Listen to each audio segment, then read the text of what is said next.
Thank you, Jan, and thank you to Janet, who's not here, of course, for the invite to be here today. This is an unfinished game, so as most of you will know, called Flight of Pollen. And all going well, we'll be launching here on the 2nd of September. Sorry, I'm seeing the wrong dates here. Yeah. So, I'll unveil it as we go along. Okay. The first game, Cloak of Protection, was launched here at the Mahara on the 21st of January 2012. So it's really nice to be back and go the full circle. So here's a note from my blog in 2012, 5th of March. At the Mahara Gallery, we have a native habitats project underway, bringing together the arts and conservation. This is sponsored by the Phillip Family Foundation. Years 5 and 6, students from Kapanui and Waikanae schools come to the gallery to play the game, write poetry and create artwork. The gallery will show the artwork and the poetry, and then they'll be gifted to Ngā Manu. So it's interesting what you write when you go back. Have a look. Both of my games, Cloak of Protection and the new one that's coming, Flight of Pollen, look at how do we recognise what happens in the world around us. Research shows a learning gap. There was a really interesting piece of research done in Cambridge and reported in 2009, where 109 school children were asked to identify creatures shown on cards. So it was England, so it was like, what's the name of this tree? Oak tree. What's the name of this creature? Badger. Things like that. So there were 10 common plants and wildlife, and there were 10 Pokemon cards. So this is a bit way back. I know Pokemon's come again. At the ages of 4, children could identify 30% of the wildlife and just a handful of the Pokemon. But it had all changed by the time they were 8. Then they could identify half the wildlife. Yes, that really is an oak. But 80% of the Pokemon. Their knowledge was huge. And this is a learning gap that really, as environmental educators, it's like, well, how do you bridge that gap? And of course, games are a really good way to do that because games are rich learning systems. So, how did it come to be a pollen game? Well, while I was promoting Cloak of Protection, I was working in Lindale at the honey shop. And those of you that have remember it, because it's not there anymore, remember that there was a room with this giant perspex box inside a hive. The hive came in and out. And you could just people would come in and you'd be like, come and see the hive. And it was, and the bees would come in, they'd be walking in and flying in, and then you'd see their life inside. And it's just the most wonderful opening experience to live with the bees, a couple of days a week to be there with the bees. So here's my blog from December the 30th, 2012. It's the Christmas break, and here I am working at the honey shop in Lindale. Behind me is the beehive. There's been an explosion of bees and activities now the summer's over. This week I've seen the queen laying her eggs, her long tail hovering over the cells carefully prepared by her daughters. So awesome seeing this for real. Some of her brood is now capped, and we're watching to see when they emerge as new bees. Hive teams with potential. So people would be like, those have just been kept a couple of weeks ago, they might come out, you watch, you might see them. It was all very exciting. I loved being with the bees, and we spent so much time talking about the threats to bees, which are huge, and all the news is about threat to bees, the neonicotinoids, the over-industrialised use of the bees, the colony collapse, the varroa mite, the fact that down south there's no honey this season because it was bad weather. And I began a bee game. But then I found it was too much like Cloak of Protection. In Cloak of Protection, the birds are threatened by the predators. In the new game, the bees were threatened by all the disasters that are happening around the world. And I wanted to do something different, because if I was going to do a new game, I wanted to give myself a real challenge. So I decided to do a tile-based game rather than a card game, a cooperative game, and maybe one that had elements of cooperation and competition, which the first one has, but it's very hard to write, although in nature all the time. The players are the pollinators, bringing the pollen to the flowers, and ecosystems thinking, so like biodiversity, ways in which the part affects the whole. But it's got to be a good game. Jane McGonigal in Super Beta talks about games having phiro and flow, and the phiro is the wildness and the wild energy that you need in order to really engage. In Cloak of Protection, I was testing and one girl took one card and went, "I'm not swapping this, I love it." And I wanted that same feeling in this game, like I really want to succeed because this is part of me and appeals to me. Okay, so the game morphed. It was a bee game, but as we began to look, bees are not even native New Zealand. So what do? There's a lot happening in our ecosystem. What's happening here? And on May the 6th, exactly 3 years ago, well, to a day, in 2014, I made myself a note. I'm waiting for the artist and environmental scientists to add their input. It's really exciting when exceptional people agree to assist. Okay, I had an idea, I had a focus, but I needed an illustrator and I needed a scientist.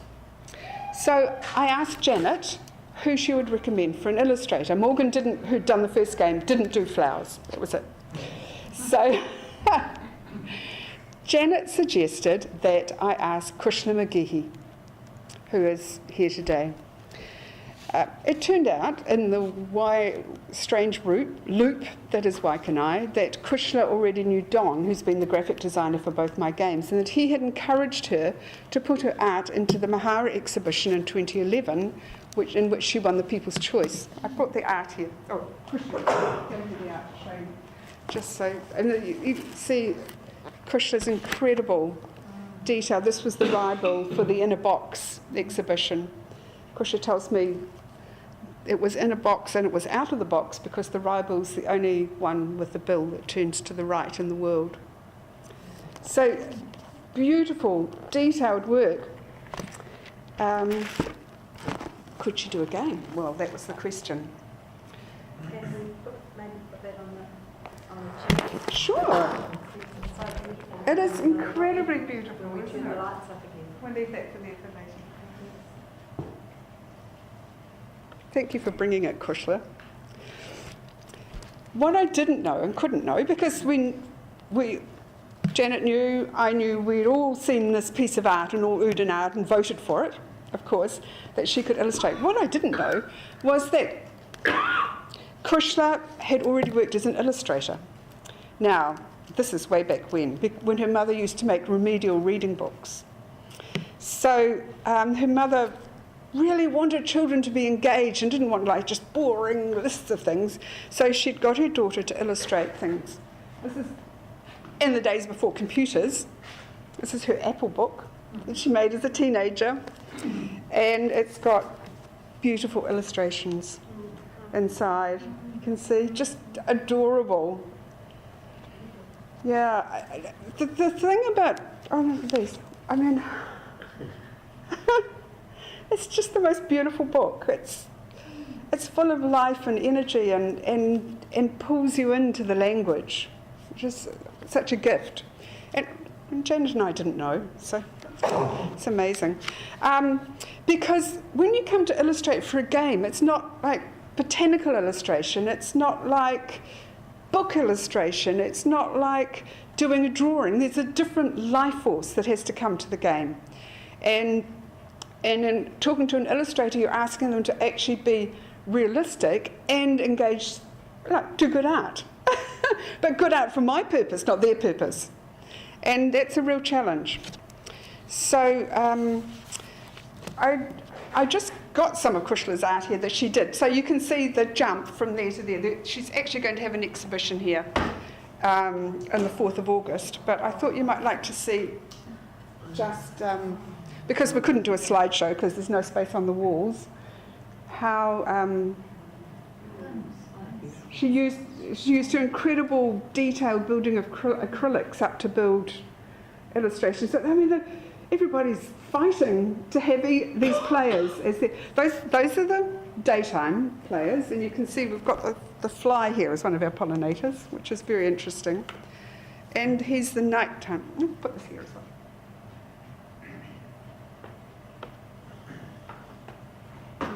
And these are some of the nighttime pollinators, our abundant moths, the gecko, the bat. Yeah. They're just beautiful. In actual fact, I hadn't thought, Kushla insisted that we have pollinator discs, and it's worked out really well.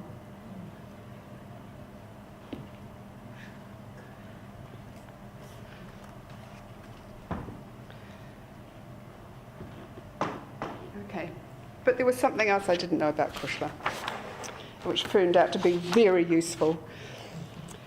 Because the pollinator scientists turned out to be really obtuse and turned out to not have the information we needed.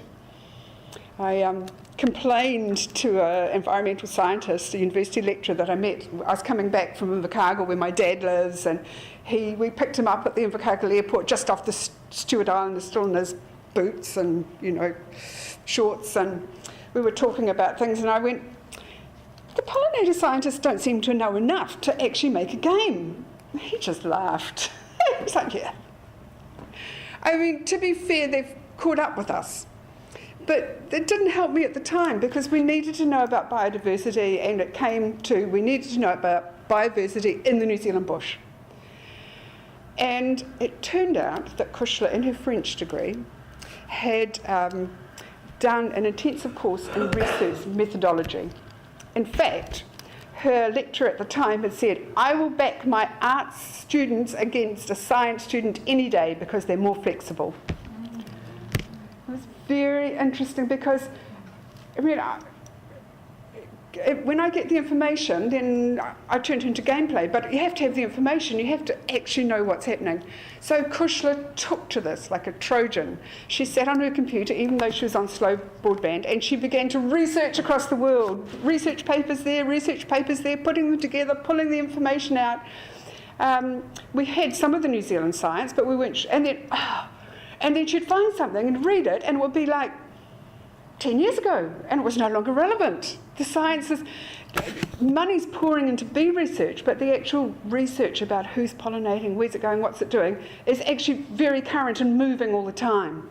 And so she had to be very careful in looking back, oh no, maybe that's not right, because that's old research, and now the new research says, and kinds of things like that. I mean, to be fair, now I've heard the scientists talking on Radio New Zealand, and they're talking about moths as pollinators, and we're like, oh, learning. 2 days ago, Kushla was still sending me information, because she's great research. Like, here's a picture of a moth on the window pane, how hairy it is, and what a good pollinator it is. But anyway, Kushla took on the mantle not only of illustrator, but researcher. So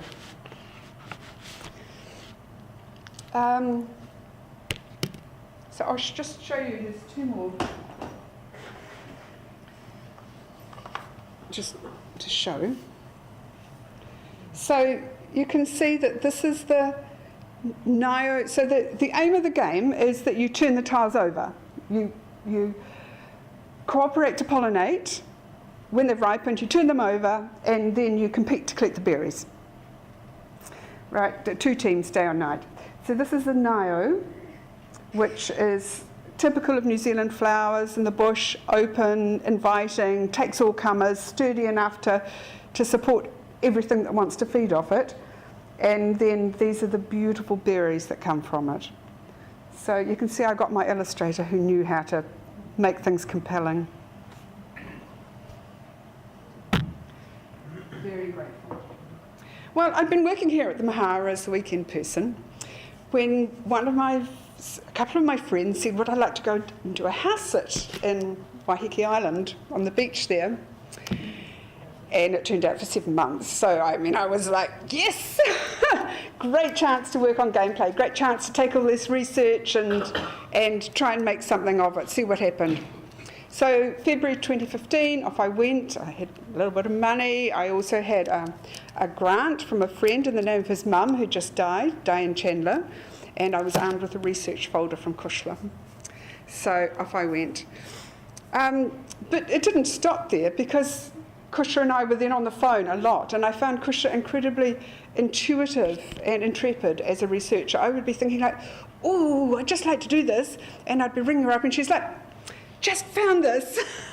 It was like there was a total sync in the creative process. And I think that's, as we got more and more complex in terms of questions, the information came too. And so, I mean, just while I'm here, I want to say a big shout out to my friends who've been hugely supportive in this process. Gameplay is not just about one person, a game, it's about a whole team. Friends have provided house sits, other people have opened their homes to me. Friends have played the game with me with good nature and not complained too much when bits and pieces didn't work as I developed it.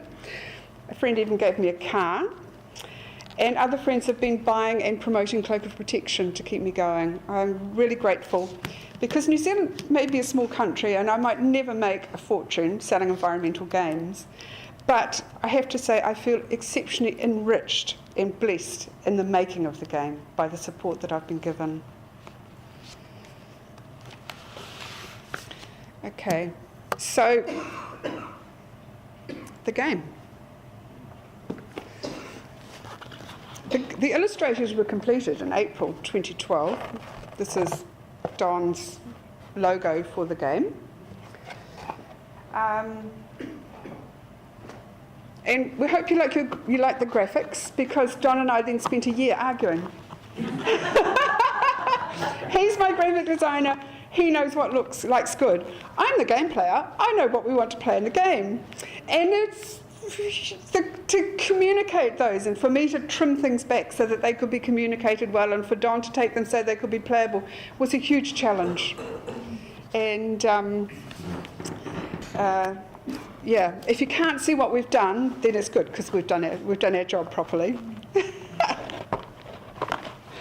Right.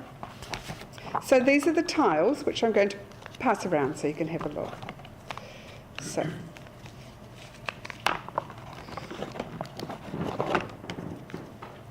So on the tiles, we have on the front, hang on. Okay.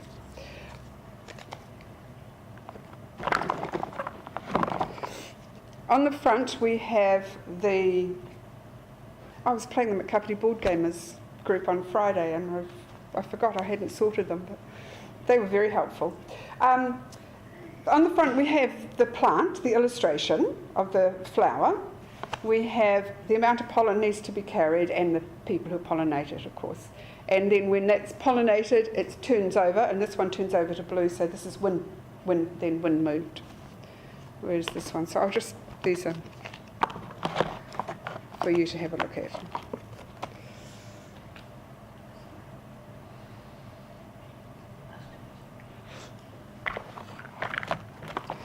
We have, of course, the discs, which are the playing pieces. And Don said to me when I said, we can't get this information on a disc, he said, I have been a stamp designer. I can do this. It was a big learning for me to find out how much we could actually get in terms of information. We have you'll see. And on the back, we have how they move in the elements, because we have element cards in the game. We have a cloth.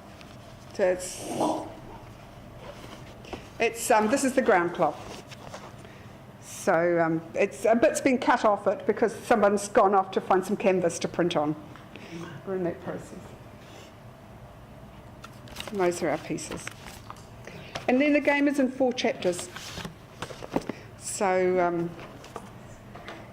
the chapters are... Okay. So at the moment I'm out testing and developing. Bronwyn Wynne and Addie Irion, who apologised they couldn't be here, have turned out to be fabulous game testers in the area. I'm really grateful for their insight. I was in New Plymouth a week ago testing, and the kids said it was terrific. I was at Kapiti Board Gamers on Friday night, which is part of the college, where I think night died because not enough sun came out, or not enough warmth came out, and we couldn't get out. So anyway, here's the email comments earlier this year after a raucous downtown evening with some four regional environmental educators. Science and Environment educator at DOC, Ben Morehouse. On my way to work today, all I could think about was how it was terrible conditions for the pollinators. Crosses on the board for wind and rain, smiley face crying. Botanic Gardens coordinator Anika Mace. Ha ha! Except I bet that the kiwi will still be eating all the berries because the berries fall down in a strong wind. Ben again. Ha! That pesky kiwi. And yeah, the effectiveness of the learning has really struck. Awesome. EnviroSchools facilitator Amanda Dobson in the local Kapiti region. LOL, laugh out loud. Well, it's good evidence for the effectiveness of learning being retained post-gameplay. It was really nice of them. Okay, so the illustrations are in. I hope you think that we've done justice to Krish's illustrations on the... Yeah. The science is set. We've done the research. We've got... Every chapter deals with a different way of pollination happening. The graphic design is almost done. A few bits, and the box is still to be done. And testing the gameplay with schools and students is happening right now this month. Schools are organised and I'm going to test, and we're getting the feedback and making little changes. Okay. So finally, it's common now for board gamers to raise money through crowd fundraisers, which is like a pre-sales, where you agree to buy if enough people agree to buy. And we'll be doing this in June because that'll be a way of raising money for the game. If you'd like to be on our mail list so you know what's happening in terms of that, then Alex will be there and would love to take your name and phone number. It's just a little promo. Because, it's expensive to publish a game, and it's New Zealand, we have to self-publish. But that's just, if you want to pre-book one, that's what you do. If we publish, then there'll be a launch at the Mahara here on the 2nd of September as part of this year's Mahara's Children Art Exhibition. So we've gone round the full loop and we're back here again. And if you've ordered one, you can come pick up a game then. It'll be quite fun. Never a really good day. Okay, in summary, good games provide rich learning systems. And in Flight of Pollen, that's where we've gone. Going. To have the whairo, the wildness, and the flow of a game so that people are absorbed. You can make a game about many things, but I want to make games about the environment. Because separate things become connected when you start to see something, and then that helps your learning because you're already in the process. It's the science of pollination turned into the art of gameplay together on our astonishing planet. Thank you.